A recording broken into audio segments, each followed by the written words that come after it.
আসসালামু আলাইকুম my dear students. Right from ভার্বের আমি 33 নম্বর পর্যন্ত পড়িয়েছিলাম। এখন 34 থেকে শুরু হবে। 34 নাম্বারটা হোয়াইল। কি 34 হোয়াইল। হোয়াইল হোয়াইল দিয়ে হোয়াইলের ক্ষেত্রে এই রুলটা সহজ রুল। হোয়াইলের পরে রুলটাতে যেভাবে লেখা আছে, হোয়াইলের পরেই যদি কোনো ভার্ব থাকে আর হোয়াইলের পরেই কোনো সাবজেক্ট থাকে তারপরে ভার্ব থাকে, এমন আসতে পারে যে হোয়াইলের পরে যে ভার্বটা আমরা ক্লু থেকে নামাবো ওইটা সরাসরি হোয়াইলের পরে একটা ভার্ব আসতে পারে, আর এটা আসতে পারে কি হোয়াইলের পরে যদি সাবজেক্ট থাকে। এই দুইটা জিনিস বুঝতে হয়। হোয়াইলের পরে যদি ভার্ব আসে, এই ভার্বের সাথে আইএনজি। কে আইএনজি।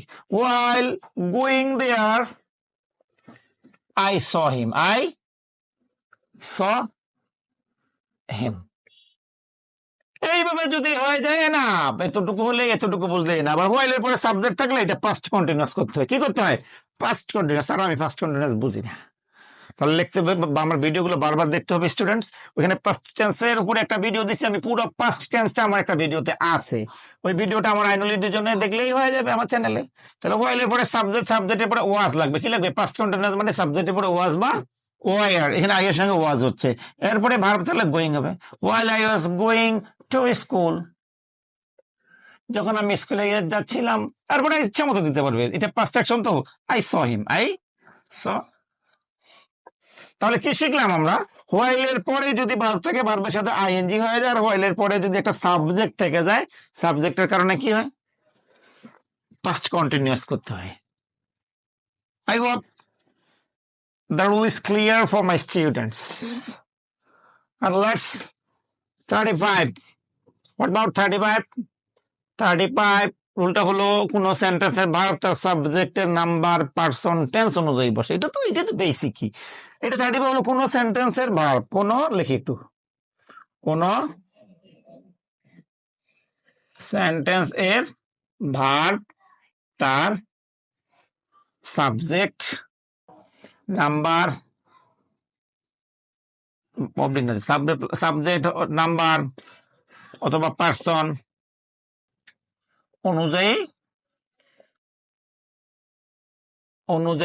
পার্সন অনুযায়ী বসে।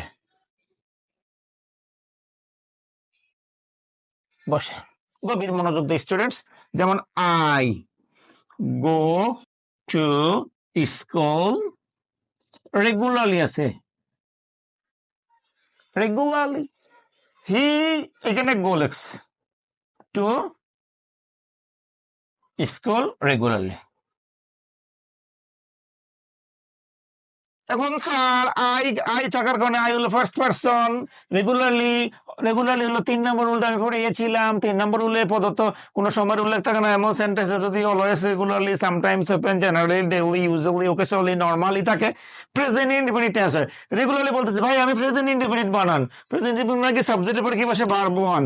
আই এর সঙ্গে গো দিলাম, এর সঙ্গে যদি গো দেই আর দিয়ে আসে বলি রে ফাটাই ফেলছি, তাহলে কি হবে?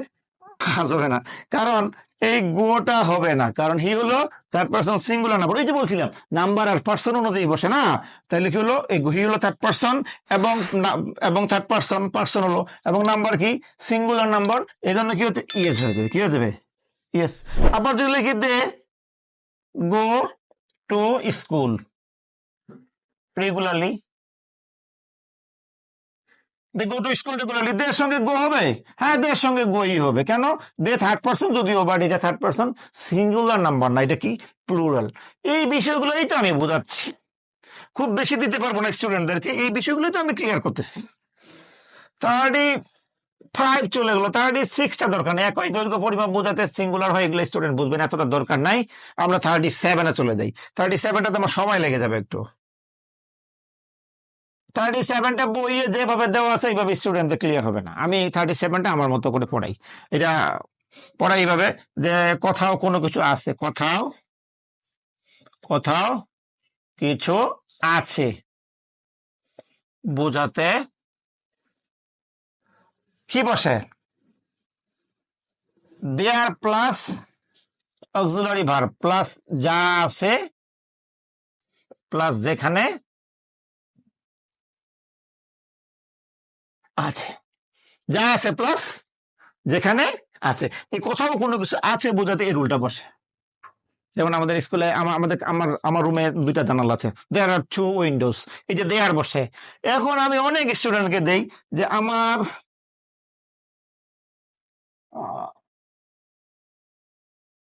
রুমে দেই বা কক্ষে 2টি কি আছে, জানালা আছে। কয়টা জানালা? 2টি জানালা। আসলে অনেক সময় বলে যে আমার রুম, মাই রুম, হ্যাঁ স্টুডেন্ট এইভাবে শুরু করে, জীবনও সম্ভব না। ও জানতে হবে আসলে দেয়ারের ব্যবহারটা ব্যাপক কেন, এটা দেয়ারের ইউজ, এই ব্যাপারটা দেয়ারের ব্যাপারটা স্টুডেন্ট বুঝতে হয়। একটা প্যারাগ্রাফ বানাই লিখতে যে তা রিডিং রুম লেখো, রিডিং রুম লিখতে বারবার দেয়ার দিয়ে বাক্যটা করতে পারবে, বারবার দেয়ার দিয়ে ব্যবহার করতে পারবে। আমার রুমে এটা আছে, ওইটা আছে, একটা ইয়েটা আছে, একটা আলমিরা আছে, একটা খাট আছে, তারপরে একটা ফ্যান আছে, 2টা জানালা আছে, 2টা বড় বড় সুন্দর লাইট আছে, একটা ডিম লাইট আছে। তাহলে কি হলো, এইভাবে বলতে পারবে। আমাদের স্কুল সম্পর্কে, আমাদের স্কুলে 10টা রুম আছে, 10টা কম্পিউটার আছে, এরপরে আমাদের বিদ্যালয়ে 10 জন শিক্ষক আছে, এরপরে আমাদের বিদ্যালয়ের সামনে বড় একটা গাছ আছে, বিরাট বড় একটা মাঠ আছে, সবগুলো দেয়ার দিয়ে ব্যবহার করতে পারবে। এই জন্য এই দেয়ারটা ফ্রি হ্যান্ড রাইটিং এর জন্য দেয়ার অনেক বড় গুরুত্বপূর্ণ, স্টুডেন্টের অনেক হেল্প করবে। আমি বুঝাই, তাহলে কি হলো, আমার রুমে আমার কক্ষে 2টা জানালা আছে, প্রথমে দেয়ার দেই, দেয়ার বলছিলাম কি, দেয়ার প্লাস অক্সিলারি ভার্ব। আসলে জানালা কয়টা? 2টা। 2টা থাকলে বর্তমানের ক্ষেত্রে আর হয়, কি হয় আর। যদি একটা থাকতো তাহলে কি হতো, ইস। এটা বুঝতে হবে, অক্সিলারি ভার্ব। এরপরে যা আছে, কি আছে, 2টা জানালা, তাহলে 2 উইন্ডোজ। উইন্ডোজ কোথায় আছে, আমার কক্ষে, আমার কক্ষে in my room, in my room. ঠিক আছে, এই হলো। এখন অনেক সময় মজা করে স্টুডেন্টদের বলি যে মোহনার ব্যাগে একটা সাপ আছে, মোহনার ব্যাগে একটা কি আছে, একটি সাপ আছে, সাপ আছে। ও বাবা রে, তাহলে কি আছে, কথা কোনো কিছু আছে দেয়ার। এরপরে অক্সিলারি ভার্বটা বলতেছে আপনার এই পাশে যা যে জিনিসটা আছে, ওই জিনিসটা যদি সিঙ্গুলার হয় তাহলে সিঙ্গুলার ভার্ব। কয়টা সাপ? একটা, তাহলে ইস। কয়টা সাপ? একটা। স্নেক কোথায়? ব্যাগে। কার ব্যাগে? মোহনার ব্যাগে, ইন